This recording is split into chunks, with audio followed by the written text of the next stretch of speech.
Ladies and gentlemen, it's a great pleasure to be here. Lawyers tend to talk about law, and it can be excruciating. Certainly, the German ambassador managed to get a light touch. Well, I can only promise a heavy touch. So do your best to sit through the next 35 to 40 minutes. I understand that this is the John Hume lecture, and it is a great honour for me to speak to that lecture. It's, as I understand it, customary to begin with just a few words. I was lucky enough to meet John Hume because he was a frequent visitor to Trinity College Dublin in the 1970s. At the time, I met him, I heard him speak, and I also met his wife, Patricia. Even to my then 20-year-old eyes, he bore an enormous weight of responsibility, yet he was always a person who had a twinkle in his eye, while his wife, Patricia, radiated warmth all of the time. There are politicians who serve their own careers or court popularity, and there are those who embody half-baked ideas or who look out only for their own community. But John Hume called out injustices and felt all the wrongs in this island as if done to his own family, because even to us students, it was clear that he felt the worth of every individual and thought of every point of view as worth considering. It was part of what I would call his process of engagement, and engagement is indeed a nice word, because engagement in common parlance is when two people declare their love for each other and exchange at least one ring. But that's what he was like. So I feel actually very privileged and honoured to stand here and to give you a 35-minute lecture for the Glenty Summer School on something that is close to my heart and which has cost the country an enormous amount of money, namely tribunals of inquiry. So, the title of this is Clocha Ceangailte agus Modri Scoilche, and for those of you at the Gaelge, you'll know what that means already, but in a few moments you'll find the context. Lawyers would know already, certainly first-year constitutional law students, but you'll learn in a second. In the future, ladies and gentlemen, as in the past, there is going to be a need for Irish society to diffuse the horrible thought that instead of a cohesive nation dedicated to each other through structures that work well, we are in fact a people submerged in corruption or indolence by politicians, by the clergy, by our police, by our medical system, and that the dream of independence has failed. At such times, we maybe remember the words of the proclamation of 1916 and wonder where the supreme hour has faded to, and why it has not happened that Ireland has come to prove itself worthy of the august destiny to which it is called, to use Pearse's words. That, he said, would only come about through valour and discipline and by the readiness of Ireland's children to sacrifice themselves for the common good. Qualities that at times in this country seems to have vanished from our land. Well, when one of these scandals happens, what happens next is that the political establishment turn to the Attorney General, and then the Attorney General rings a serving judge. The tradition, by the way, if you want to know, is that when you're asked, unless you're conflicted by prior friendship, you just can't refuse. The judge then rings a barrister. And in my lifetime, I have had 2 such phone calls. And then the tribunal gets to work. The judge and the barrister may find that instead of confinement to the task over the year or so that was promised, a decade may pass of imprisonment before they are set free for good behaviour. But tribunals of inquiry. I don't know if any of you actually remember this picture. It's the Betelgeuse sinking in Bantry Bay in a ball of flame, and it must be 30 years or more ago now. So tribunals are necessary. They have provided our country with the spectacle of serving Taoiseach submitting their stewardship to public scrutiny. Flood, Moriarty, Hamilton. They have rewritten history by doing the job. I'm sorry, journalists have been given the exclusive legal privileges to pursue but have failed, I mean Haughey and Moriarty, and they've provided some kind of an answer to the issues that gnawed away at the soul of our nation, Kerry babies, Stardust, disclosures. They've also given us bizarre moments, like the barrister who, knowing that he was to be on television, shaved twice in the day but left pieces of tissue paper sticking to bits of his face where the scraping was too close. Of the politician who testified as to how busy he was with the number of newspapers he had to read every day. And of the Taoiseach who used a friendly remark by the judge chairing the tribunal to turn on him and point out how defective his tribunal was. Every country has tribunals. In Canada, they looked into blood contamination, wrongful convictions, and mining disasters. In the United States, there have been presidential commissions and congressional inquiries investigating the murder of President Kennedy, Pearl Harbor, 9/11, and Watergate. And in the neighbouring kingdom, notably, we've had Bloody Sunday, media conduct, Leveson, and Grenfell Tower continues. So, in France, there are almost continuous commissions of inquiry into political scandals, wrongful convictions, and child abuse. No matter how well-ordered society is, from time to time, things are going to be uncovered that a criminal prosecution doesn't solve, because the scandal is so widespread and so connected to society structures, they're ones which neither civil nor criminal litigation can solve. So, Ireland and the modern form of tribunals, where did it all begin? Well, prior to 1971, tribunals did exist in this country, money lending and 7 days, for instance, but they were markedly shorter than the version we've operated on for the last 45 years. So where did this phenomenon of the decades-long inquiry come from? Well, they arose from events very close to here, 2 events, both across the water from where we are, the water being the River Foyle and the Irish Sea. Take the Foyle one first. On the 5th of October 1968, civil rights marchers in the city of Derry were kettled between 2 lines of police, beaten and then driven back into the nationalist bogside, and from that horrible event came many, many years of misery, and as John Hume once said, the worst catalogue of human rights violations this country has ever seen. I was then a boy, but I remember how high emotions were running, even in Kilkee, County Clare, where we used to go on holidays, and where Jack Lynch's speech about not standing idly by evoked applause from the people gathered around the television. Even my father, who was a committed pacifist, but who had lost his own father in the savagery of 1922 Belfast, thought that maybe the Defence Forces should cross the border, create an international incident, so that the United Nations could intervene. But among politicians, what was the answer? It would seem to be charity. It was a lot of money at the time for a very poor country, but £200,000 was granted by the government, quote, for the relief of distress in the 6 counties. But what was meant for acts of kindness became diverted into the purchase of guns. The Public Accounts Committee was determined to get to the bottom of things. A man called Pádraig Jock Haughey was suspected. He was a distinguished man himself. He had a brother who was a priest. Another was a politician called Charles, then Minister for Justice, and he himself, apart from being a public official, was a champion Dublin footballer. The committee had police evidence with a claim of privilege as to the source that Pádraig had sought customs clearance for the importation of guns and ammunition, and that the grant from government for the relief of distress north of the border had been used to purchase arms for terrorism. His lawyers asked to cross-examine the unidentified men who were the source of the chief superintendent making this allegation, but the Public Accounts Committee refused. At risk of punishment for contempt, Pádraig Haughey made a statement saying all the allegations were untrue and, somewhat tartly, that while the laws of evidence might be stretched by a non-legal body, namely the Oireachtas, he wasn't prepared to answer any questions, because to do so would be to submit to examination arising out of so-called principles of justice. On being certified as being in contempt, he was sentenced to 6 months in jail by the High Court, and he went to the Supreme Court. The Supreme Court said that to fail to give Pádraig Haughey the right to know what he was accused of, to disallow him from cross-examining witnesses through barristers, to stop him making submissions, and to not furnish him with all the relevant documents was to deny him his constitutional rights, meaning a right to his good name. And here we come to the famous aphorism.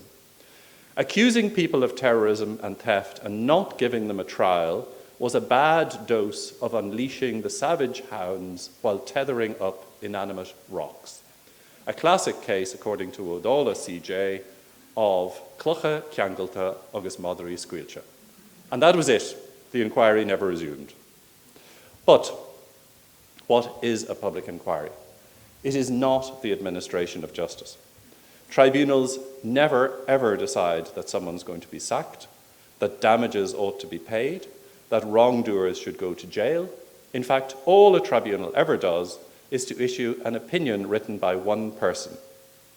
But in this country, if someone's good name is in danger from that single judge's opinion, that person has, apparently, exactly the same rights as an accused before the Central Criminal Court who is charged with murder.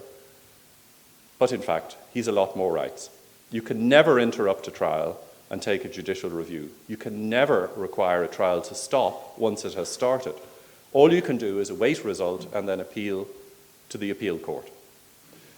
Furthermore, as a branch of the High Court, the Central Criminal Court isn't open to judicial review, to being stopped by other judicial actions. Yet on the basis of having any arguable point, you can impede tribunals of inquiry, perhaps for years. And this within a system where political will always requires that tribunals urgently inquire and urgently report into a matter which goes beyond the personal and which involves the interests of all of us, of all of the community. So, where did these rights come from? Well, this is the second stage. That's the one where we cross another body of water, we cross the Irish Sea. You perhaps remember the TV ad about standing on the shoulders of giants. Well, our tribunal jurisprudence, if you can call it that, is based on the shoulders of this giant, who some of you will perhaps recognise. It's Lord Denning. So, notoriously, 10 years before the Haughey case, the Minister of War in Great Britain had an affair with a teenage model, a lady also involved with a Soviet spy. The Profumo affair nearly collapsed the government. The British government set up an inquiry. They wanted answers quick. Lord Denning took the helm, describing himself as detective, inquisitor, advocate, and judge. Starting work in June 1963, he finished 49 days and 160 interviews later, publishing his best-selling report that September. And this is what he proudly wrote in 1980 when he was a very old man and at the end of his career. I won't do his accent, and maybe you want me to do his accent, but he spoke of the West Country accent, something like this. I did the inquiry alone, just 2 secretaries and 2 shorthand writers. This isn't working, I'll go on in my own voice. I had a room in Whitehall. There I saw ministers of the Crown, the security services, rumour mongers and prostitutes. They all came in by back doors and along corridors secretly, so the newspapers should not spot them. Some of the evidence I heard was so disgusting, even to my sophisticated mind, that I sent the lady shorthand writers out and had no note of it taken. Well, some might say that they trusted him to get on with it. But, you know, he was a very eminent and very, very distinguished man. But not everybody likes very, very eminent and very distinguished men. And not everyone was very happy. A commission was set up under Lord Justice Salmon to examine how to conduct inquiries into national scandals. And there's one little passage in the report which may be just a little bit on the acid side. We go back. In spite of the many serious defects in this procedure, Lord Denning's report was generally accepted. But this was only because Lord Denning had rare qualities and a high reputation. Even so, the public acceptance of the report may be regarded as a brilliant exception to what should normally occur when an inquiry is carried out. So, Lord Justice Salmon recommended 6 rights. And the paper will be distributed afterwards, and you can see, if you look at the rights, that they're exactly the same rights as our Supreme Court plumped for all of 10 years later when the Haughey case was decided. So, did they come from there? Were they simply inspired? Do great minds think alike? I don't know. So, the heading is, you pay so you can be the judges. How successful is the Irish tribunal model? Core to tribunals is that they're set up by public mandate to get to the bottom of a really disturbing situation that has so troubled the collective mind that government is prepared to spend public money somewhat lavishly on an open process that resolves the controversy. Private rights conflict, meaning that a tribunal is not like a court case where the litigants are in charge. Rather, because the problem affects everyone, the public is in charge of the tribunal. Now, that's the theory. But there's perhaps a way of testing how successful things are. Certainly, tribunals have made a contribution to history and have put some, but only some, scandals of our nation into the past where they belong. But why so long? Why so expensive? And more importantly, why so unsuccessful? If our procedures are so brilliant, would they not all be successful? Well, firstly, length and cost go together. Here's a chart which sets this out, but just to give you a brief narrative. An example of the application of the Salmon principles, allowing cross-examination to all interested parties, which is our basic fundamental approach in Haughey, the distribution of documents to everybody and notices of potential criticism to all who may be criticised. Well, you have the Saville inquiry into Bloody Sunday. The event happened in 1972, and the Widgery report of April the following year was rejected. It was revisited by Lord Saville.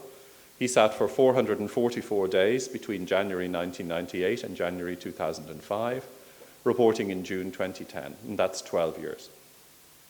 Meanwhile, in Ireland, we've had the Whitty Ireland disaster, starting in March 1979 and ending with a report in May 1980. The Kerry babies, starting in December 1984 and reporting in October 1985, and then things get long. Flood Mahon, starting in November 1997, issuing 4 interim reports, but a final report only in March 2012. Moriarty, starting in September 1997, reporting in 2006 and 2011. The Disclosures Tribunal, starting in February 2017 and reporting in October of last year. And the Finlay Tribunal, starting in June 1999 and in reporting 3 years later in 2002. And in terms of the costs, it's there in the chart. In Britain, the Saville inquiry costs are in at £195 million.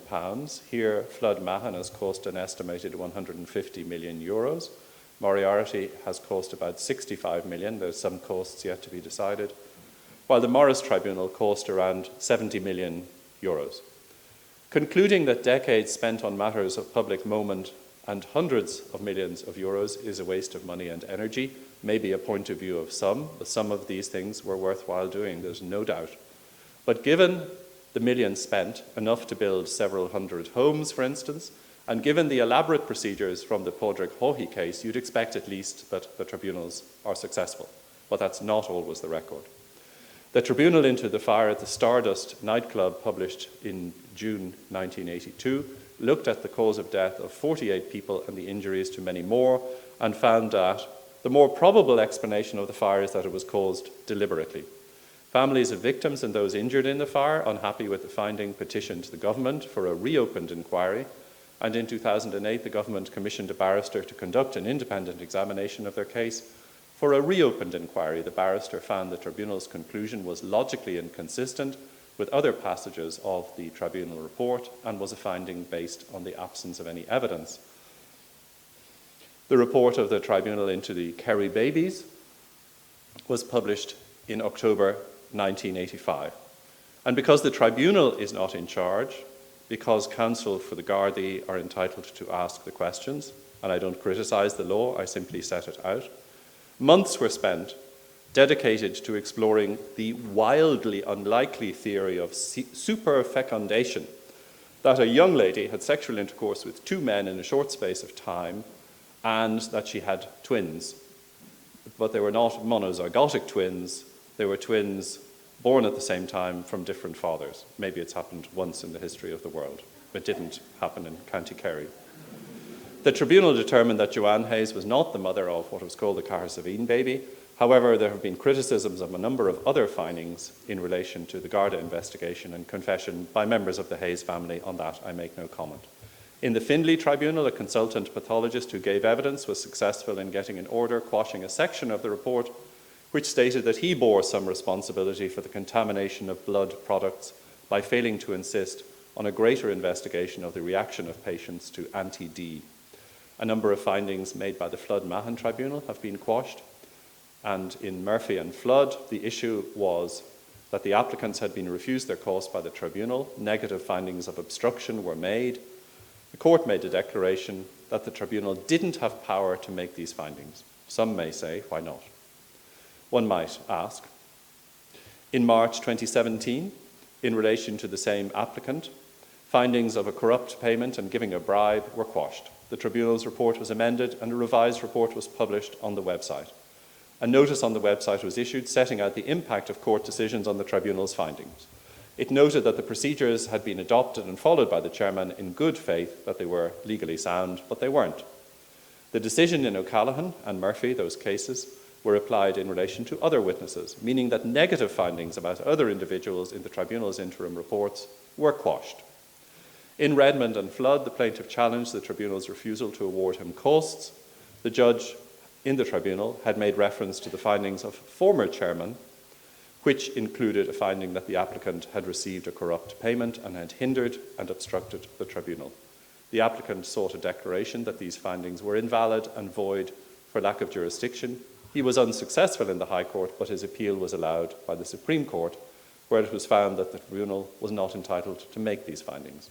Then there's the later case of Richardson against Mahon, where the High Court rejected challenged 2 of the 15 findings made against the plaintiff by the tribunal. This decision was reversed by the Court of Appeal, and the tribunal was ordered to remove both sections of the report as published on its website. Although a correction had already been published on the tribunal's website, this was not sufficient. So, what do we have here?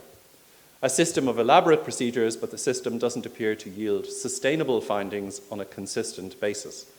While we have had attempted constitutional amendments to allow politicians to conduct inquiries, the courts have consistently said that their job is to look into policy and to legislate and not to go out finding facts. So this is a matter for judges, it's a matter for tribunals.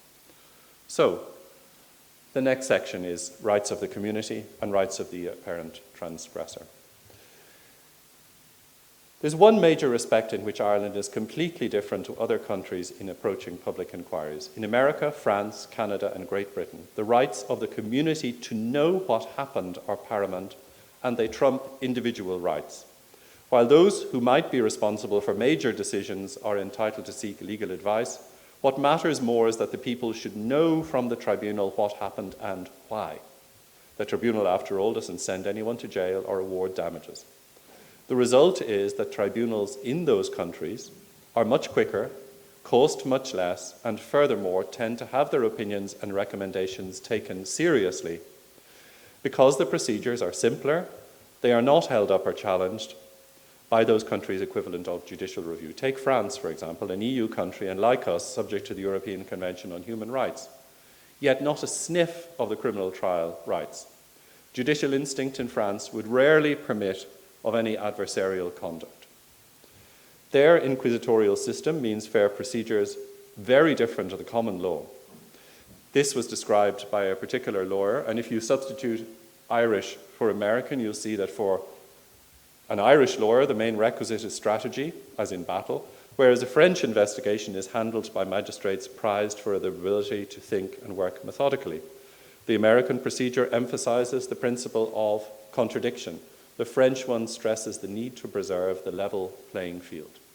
In the United States, those at the center of controversy simply have the entitlement to legal assistance, not the right to cross-examine everyone in sight. In Canada, in considering fairness, the balance is firmly on the side of the community to be informed. Parties before a commission of inquiry have the right to be represented by counsel, but they are not to be treated as a murder accused. Legislation also provides that no report shall be made against any person until reasonable notice has been given to that person of the charge of misconduct alleged against him and an opportunity to be heard by person or by counsel. But that's a different system to allowing that person to be a party to the case. In Great Britain, the Salmond and the Haughey principles have been abandoned. Look at the cost and time factors there. Inquiries are much quicker and much less expensive and much more successful. The recent Iraq inquiry cost around £10 million, and the Leveson inquiry into newspaper conduct and phone hacking costs are estimated at about £5.4 million. So why so quick? Why so cheap? Well, the answer lies in the burden of what tribunals in Ireland have become. So, what is the reality of an Irish tribunal of inquiry? Well, You might like to guess, ladies and gentlemen, how many people had full accused of murder rights before the Disclosures Tribunal finishing in June 2018. Well, there was 35 of them. That means that a tribunal is dealing with a scrum. Then there are the terms of reference. These are the numbered questions which tell the tribunal what the tribunal is to investigate. The possible problem is that these are drafted at times of political turmoil, as in the Beef Tribunal, where it was not only the Goodman Empire that was to be investigated, but a catch-all. Let's look at the entire beef industry. And similar clauses abound elsewhere. So that's part of the reason why tribunals never seem to finish. But generally speaking, a tribunal starts with nothing. And then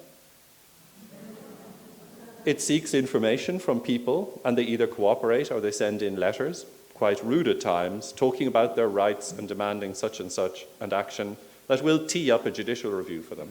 Sometimes, of course, they're genuine. Inside a tribunal will be a room that will slowly incubate a vast breadth of documents, and this can take years. All of these, I mean all of them, of any potential relevance, will have to be sent to anyone with any interest in the outcome. The main section of the Disclosures Tribunal distributed about 8,000 pages, but had many more thousands of pages it had to consider. Contrast this. In civil litigation, the parties do all the work and get the case ready for trial. In a tribunal, the tribunal does all the work, and quite a proportion of those involved never wanted to actually get to a hearing. Any mistake, such as keeping back, even tangentially relevant documents, will be punished by judicial review. Failing to give people a chance to cross-examine on a document relevant only to credit will sink the tribunal. In O'Callaghan and Mahon, it was found that where documents impact on the credibility of a witness who are central to the tribunal's inquiry, the tribunal must distribute the documents to the impacted parties. So where does all of this leave the notion that someone with independence has been appointed on behalf of the community and is inquiring into things? Instead, the criminal trial model is applied to everything. You can have 35 accused persons, all with the same rights, and none with any statutory duty to tell the truth or to cooperate. Perhaps the apotheosis of the philosophy of their rights trumping that of the community to find the truth is the decision in Haughey and Moriarty, which decided that before a tribunal could order discovery of a bank account, it had to give notice of why it wanted to do that and await submissions and then give a ruling for looking at a bank account in attempting to inquire into political corruption. Well, that is a measure of it. And that is Alexander Solzhenitsyn, and he used to quote the Russian phrase, "To taste the sea, all that is needed is one gulp." So we've departed from the idea of inquiry, and instead it can be argued that our system has become perhaps totemic and symbolic and constantly in peril of topping over. So, is there another way? And I suppose if I'm giving you a photograph like that, I must believe that there is somewhere. Well, walk into an Irish tribunal, you will see a huge room such as this, but instead of an audience, it's mostly populated by barristers and solicitors. People may ask, should not those who may be criticised be represented and have their turn cross-examining those saying that they misbehaved? In a court, the answer is yes. What we may perhaps realise is that with the documentation that a tribunal gathers, tribunal counsel can get on top of it. Furthermore, those who claim that something has gone wrong, the tribunal has no axe to grind because the tribunal is looking into things as opposed to being a party. Walk into a tribunal across the water, across the Irish Sea, and you'll see a very different scene to the one in Ireland. There's only one legal team, and they're the ones who ask all the questions and who put all the issues. The British system allows people to have legal advice on the side. It's technically possible over there to be separately represented and to ask to cross-examine witnesses, but that right, so typical of what we do in this country, is practically never granted. I can't remember it being granted in the last 5 years, for instance. What's the reason for that? It turns an inquiry into a multi-partite trial, and that, they say, is not what public inquiries are about. If you ask, surely having other people represented helps? Well, one team can actually put all the questions fairly. That is my experience, and that is what they are there for. What follows, ladies and gentlemen, I'm going to summarize. It's a question of law. And basically there are three ways of looking into things where people are going to lose their right to their good name. There's the first and the basic way, where you're entitled to say that somebody did something wrong by simply going to them and saying, look, this is what people are saying about you, and hearing what the person has to say and deciding whether that person is or is not telling the truth and reporting on it. And then there's a second way, which is a medium way, which is basically based on a case called Pergamum Press, where you have one legal team. Certainly the other people come in, but they don't ask any questions. It's the chairman or counsel for the chairperson or chairwoman who ask all of the questions. And then at the end, what you do is you set out the relevant documents, the relevant portions of the transcript. You send them to the person and say, I'm proposing to criticize you in the following way. Do you want to say anything about it? That is the Pergamum Press model, and that is a possibility in Irish law. And then you have the Haughey model, what we've already sufficiently described, the Haughey model. If you want someone to do an inquiry, I think it has to be a judge, because to take the oath of office, to do things fairly, to act without fear or favour towards any person becomes an instinct. It's like what we used to say about the sacraments which alter your very soul. Examples from France, where inquiries are not adversarial, where a judicial mode of life is inquiry, and from Canada, very heavily influenced by that, where inquiries are regarded as vastly different than judicial decisions, and from the United States of America and Britain, where the touchstone is legal assistance while the tribunal conducts an inquiry and not a multi-party trial, makes it clear that there are other ways. So, I'm coming close to the end, ladies and gentlemen. Possibly the Irish approach that says the criminal trial procedure ensures a just result misses actually two factors. Firstly, it's the person doing the inquiry that's crucial. That person has to be objective while attempting to turn over every stone in the search for the truth. Lots of times in civil cases, this is the second point, a witness may be called and the judge may not like that witness or what that witness says and may even call that witness a liar. But that witness is not a party, the witness is unrepresented and has no right other than the entitlement to have the opposing case put to him or her. Once that's put, the judge may call them a liar or biased or even say that they engaged in a scheme to deceive the court together with the plaintiff. A judge can call an expert witness a charlatan and do so in a written judgment so that that record lasts forever and the witness may never work again, but that person has no Haughey rights, no Haughey and Moriarty rights. So there is an argument, in fact, for rebalancing the system. When we finally wrested our independence nearly a century ago, I believe the founding mothers and fathers of modern Ireland wanted to lay down the keel of a ship that would ride out any storm, to be an ark for the Irish people, where they would not just do things as well as other countries, but do them better. Ireland produces, and still produces, brilliant and selfless people. Here, by the way, is one of them winning Hickstead 2 weeks ago. We had another winning a sporting contest today. We notice our sporting heroes, and indeed, they are fantastic people.